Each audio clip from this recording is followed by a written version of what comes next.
Hi friends. അപ്പോൾ ഇന്ന് ഒരു ഞായറാഴ്ചയാണ് കേട്ടോ. അപ്പോൾ ഇന്ന് എല്ലാവരും വൈകി എണീറ്റത്. ഇന്നലെ നമ്മുടെ ഇവിടെ വള്ളിയൂർക്കാവ് കഴിയുന്ന ദിവസമായിരുന്നു കേട്ടോ. അപ്പോൾ അച്ഛനൊക്കെ തലേ ദിവസം പോയി രാവിലെയാണ് എത്തിയത്. അപ്പോൾ ഞാനിത് രാവിലെ തന്നെ ദോശ ചുടുന്ന പരിപാടിയാണ്.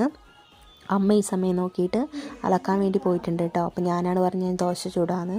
അപ്പോൾ വലിയ കാര്യത്തിന് ദോശ തിരിച്ചൊക്കെ ഇട്ടതാട്ടോ. അതവിടെ മടങ്ങി ഒടിഞ്ഞ് താഴെ വീണു. പിന്നെ ഇതാ ഇത്രയും ദോശ ചുട്ടെടുത്തിട്ടുണ്ട്. ഇപ്പോൾ കഴിയാനായി കേട്ടോ. അപ്പോൾ അമ്മ ഇതവിടെ അലക്കിക്കൊണ്ടിരിക്കുകയാണ്. രാവിലെ വെയിലിന് മുന്നേ അലക്കിയിട്ടുണ്ടെങ്കിൽ അത്രയും സൗകര്യം. ഇപ്പോഴത്തെ വെയിലിന് പുറത്തിറങ്ങാൻ പറ്റില്ല കേട്ടോ. അപ്പോൾ അത് അച്ഛൻ്റെ അടുത്താണ് മോനുള്ളത്. തമ്പൂപ്പ് അച്ഛൻ്റെ കൂടെ മുറ്റത്ത് കൂടെ നടക്കുക കേട്ടോ. അങ്ങനെ കുറച്ച് നേരം കഴിഞ്ഞപ്പോൾ അവനെ ഞാൻ ഉറക്കി. അത് കഴിഞ്ഞിട്ടാണ് ഞാൻ അടുത്ത് ചായ കുടി കേട്ടോ.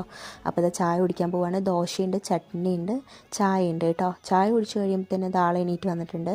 ഇപ്പോൾ ഏകദേശം 10 മണി 10:30 ആയിട്ടുണ്ട് കേട്ടോ. അപ്പോൾ ഇനി ഇതാ തമ്പുവിനെ കുളിപ്പിക്കണം.